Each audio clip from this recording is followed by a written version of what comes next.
All right, official first episode of Train the World. I'm one of your hosts, Markane. And I am Glen Bloodsaw. All right, we are on deck today. We're going to discuss what you should know when you go looking for a trainer in a gym or on your own. The process, how it works. We both got two different aspects of our process. So we're going to take it from there. So you're looking for a trainer. There's two ways you can go about it. What's the first thing they should look for? First thing they should do, know your comfort level. Some people aren't comfortable with going to the gym. So if you're comfortable with someone coming to your home, first thing you want to do is check with any of your friends, any of your family. You know, you guys know a trainer I can work with? Do you guys know of anybody? You know, because walking into a gym can be kind of intimidating. It can be kind of like the first day of school, lunchroom type deal. I Gym know class. it firsthand, man. I mean, just walking into a gym is intimidating for me. I'm the little guy. I don't lift the super 100-pound dumbbells and stuff like that. So, Yeah, but it can be intimidating. So you want to check with your circle of people, your co-workers and family and friends or whatever, and see if they know of anyone. Now, if they don't know of anyone, when you go to a gym, first thing you want to do is know what your goal is. Right. And let me take this. Now, as far as your goals, there's a number of different possibilities. You know, it could be a weight goal. It could be an aesthetic goal as far as like muscle building and stuff like that. But the thing is, when you go into a gym, you gotta know, you gotta be comfortable or open. You gotta make sure you go in with an open mind, because there's a lot of different pathways that you could take to get to a common goal.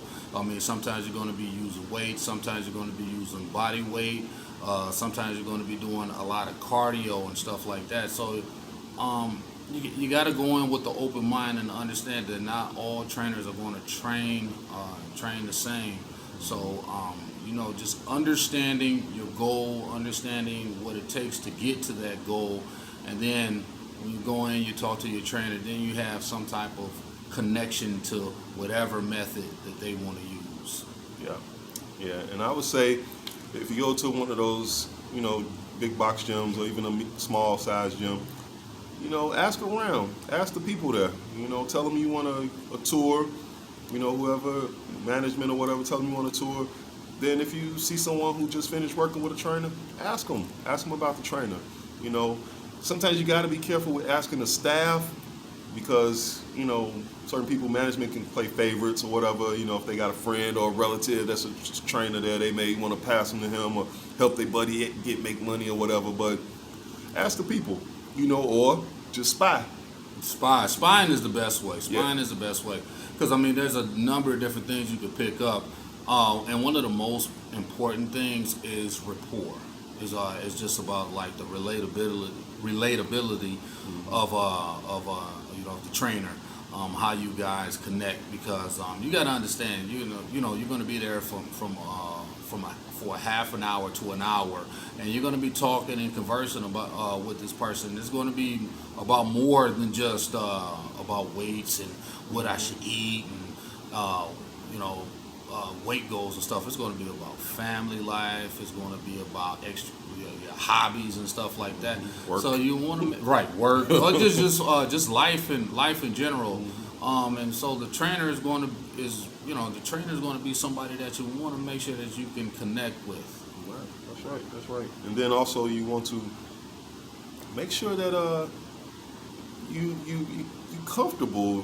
Like you said, rapport, but you want to just make sure you comfortable with inside with that trainer.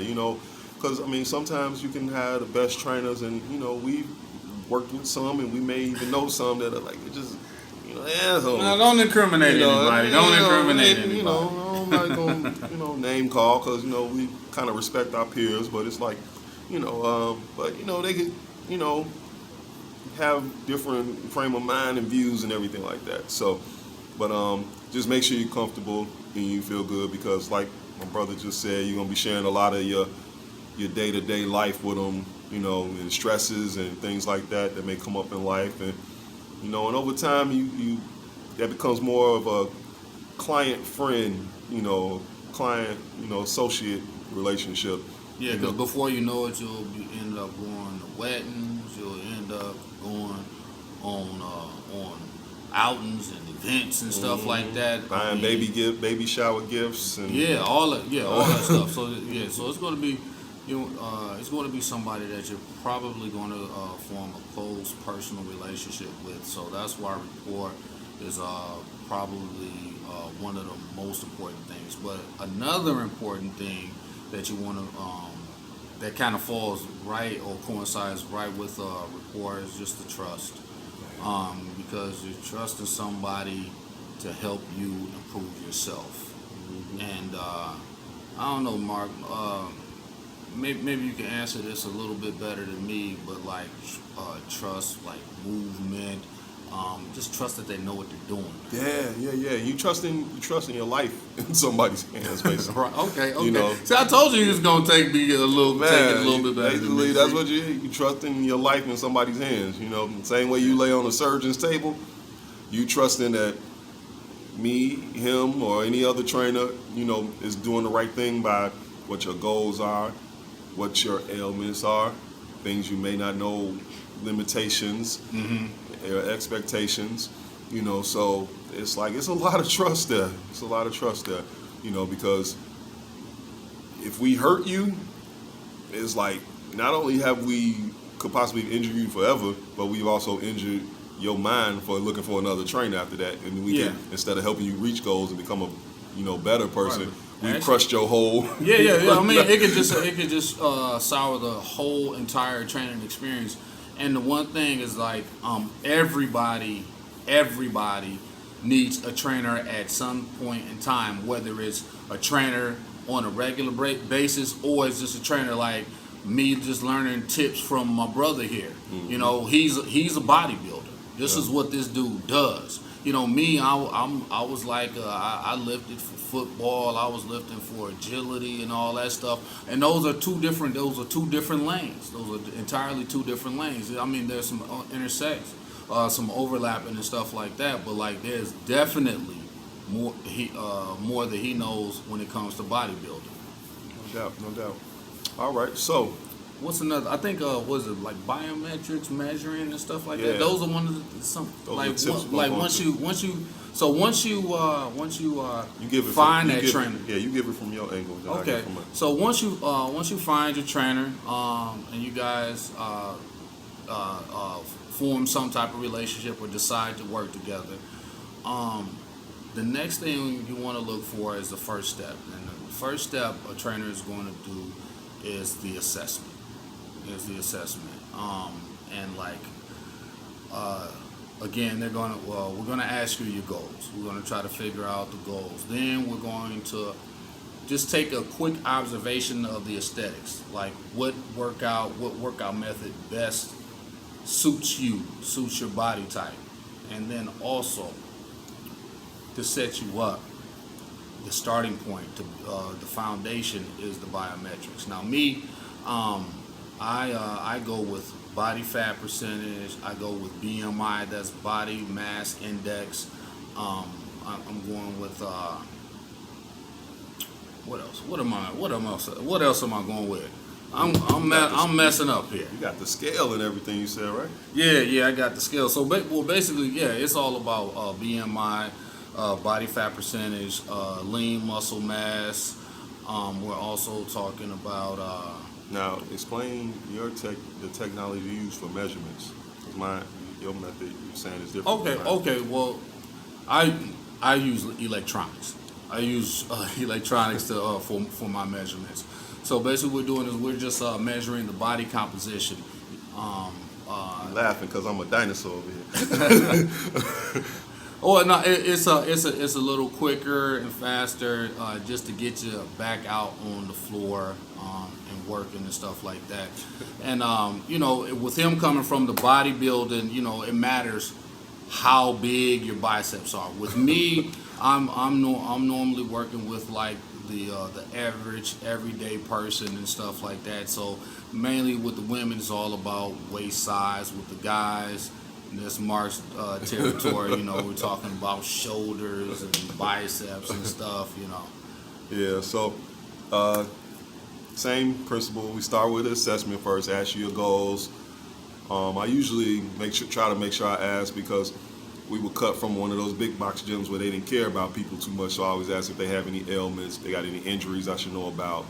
And sometimes these things are on forms that you already have set up or whatever. So, but I always want to make sure I know about people's shoulders, knees, and back. And back, yeah. Yeah. And hips. Don't forget the hips. Don't forget the hips. Man. Because those are areas where people, they hurt themselves either from sitting at a desk sometimes too long, bad posture, things like that. So I always want to know about like ailments and everything like that. Yeah, and those areas that my brother just mentioned are either open joints or loose joints, like ball and socket, where there's a huge range of motion, like the shoulders, or weight bearing or supporting structures like the knees and stuff like that. So those are definitely areas that we're gonna pay close attention to. Right. And then my form of measurement, I go with body fat. I use a body fat tester, electronic body fat tester. Tell them about that old school stuff, man. He still walk around with a pencil in his hand. Yeah, I do. But body fat tester has a body fat, gives you the measurement and the BMI. Now that's as modern as I get. The next method is I use the measuring tape with the notebook and the pencil and the pen, and I write down your neck and your chest and your arms left and right, and your waist, your hips, your legs left and right, your calves and everything. And so I use the measuring tape. It takes a little longer, but people come in and I want my neck to be smaller, and I want my arms to be bigger, and it was like 2 years, everybody wanted Michelle Obama arms, so I had to measure everybody's arms. Yeah, right. And so they come in asking for the spot training and stuff like that. Right. So like you can develop the muscles, yeah. And so I write everything down on paper. That's why I said I'm a dinosaur. I keep everybody's thing notebook, and a lot of times we mentioned about trust. That's where trust comes in too, because we may work with high prize clients or higher priority clients, depending on their professional career, and so you have to protect their stuff. Right. So it could be professional athletes, who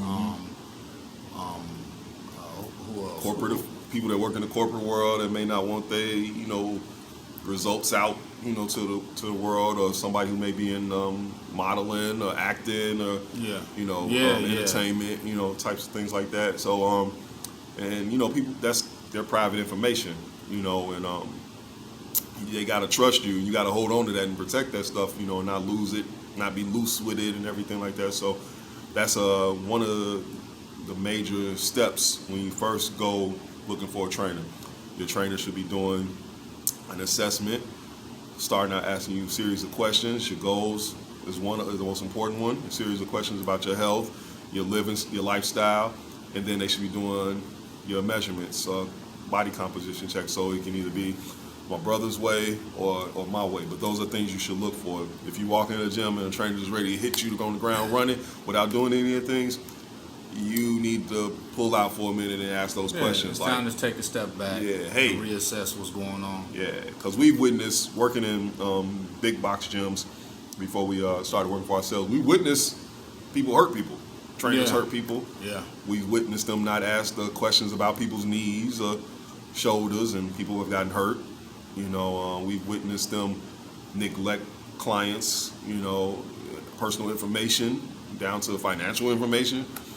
So these are just things that we're trying to put out here so that you'll be more aware that when you walk into a gym, when you're trying to get help, that you're getting the proper help. And then also, I just wanted to add this in too.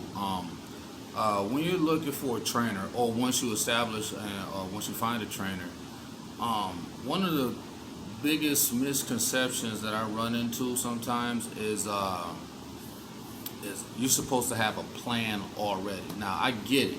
There's supposed to be some type of program in mind, okay?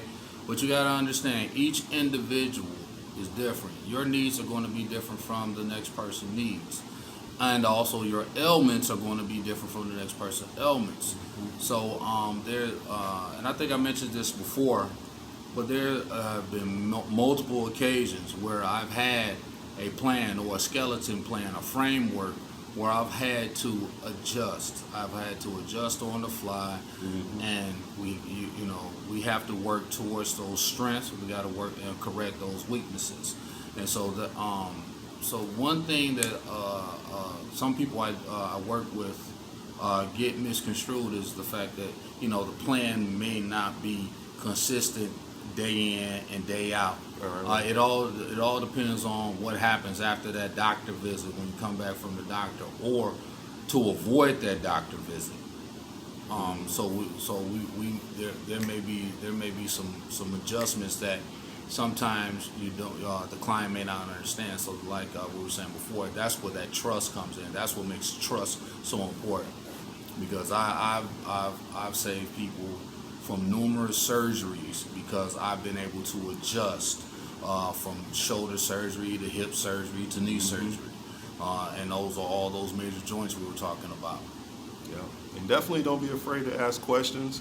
And I'm gonna spin off from what Glenn just talked about. We can talk about another topic as far as initial training. There is no cookie cutter program that works for everybody. Everybody can do the same thing, but it's gonna have different effects. Just like he just said, what someone may do may not work for your ailments, vice versa. There is no cookie cutter program. I'm not trying to disrespect any program that's out here, fancy, because they work. They work. Just like, we'll take for example the military. There are hundreds of people in the military. Everybody does the same push-ups, but everybody's body develops different. Everybody doesn't look the exact same. So, and everybody doesn't look good. Exactly. See, and some people can do push-ups and jumping jacks until the sun goes up and down every day, and they still may have weight on them. They still may not lean out like the guy right next to them or the woman right next to them. And so there's no cookie cutter program. And so with us saying that, we're saying when you walk into a gym and you're looking for a trainer, they have to ask you these questions so they can cater it to you. They have to do an assessment so they can cater it to you. I can't tell you everything I'm going to do for you under the sun just because you said you want to lose weight, because I don't know until I see what you're able to do. You may tell me you've never had an injury, but then I watch you do a squat and it's like, it looks like you got bad knees. What's wrong with your knees? Maybe you just have bad knees because it's weight there. Maybe you just have bad knees because of how you sit in your chair at work. Maybe you just have bad knees because of something that happened when you were little you don't remember. But your expectations is just to be better or achieve the goal that you want to get. So when you go into a gym, you have to not expect someone to give you this rigid thing of what you got to do, and that's it, and that's something, and it doesn't work, and you feel sad or upset or depressed, because it takes time. And you got to also remember that when we change in our body mechanics, when we gain weight, lose weight, or what have you, it wasn't overnight. It happened in a series of time. So it's going to take a series of time to get to goals sometimes. And it's important that, when you trust that trainer, that they help you and understand that it's a growing process. Today we may do, 5 squats. Tomorrow you may be, tomorrow as in tomorrow in the future, maybe to do 25. Right. Right. And that's something to celebrate. Celebrate your small steps, and it gets better over time. But it's very important to know that there's no cookie cutter program. So with that, be careful when you're online looking for trainers that'll send you a program for this amount, X amount of dollars. And it's like, they send you the food and this and that. And it's like, if you just do it, it'll work. They'll sell you on that. Sometimes it will, sometimes it won't. Yep, and it depends. And learn yourself as far as listening to your body, and know yourself. Keep it real. If you know you need that discipline, or somebody physically standing next to you to tell you, hey, go get it. Right. If you know that, man, I'm a person that I can do this disc, or, Glenn, Mark, y'all send me a program. I got it. Don't worry. I'll follow it to the T. Y'all just check in with me periodically. But just know yourself. And a lot of fitness is more religious, not a religion, religious, meaning that it's not something you dip your toe in and dip your toe out. It has to become a way of life for you to get better at your goals. It's not It's not a one-time thing, you know, because if you look at it like that, you're gonna always keep having setbacks, and then you'll always make yourself feel bad. And so it's important to tell yourself that you can do it, but set in your mind that it's a journey. It's not an overnight thing. It's a journey. Right. So, So man. well, let's I guess we'll wrap it up. Yeah. But these are some of the things that you guys should remember when it comes to looking for a trainer. And next episode, I think we're gonna be doing we're gonna get a little bit more active and work out a little bit, show you guys how to move around. Yeah, no doubt. Thank you, Markane Allen, and I'm out. Peace. All right, Glen Bloodsaw, thanks for watching. All right, see you next time. First episode, Train the World. Thank you for watching.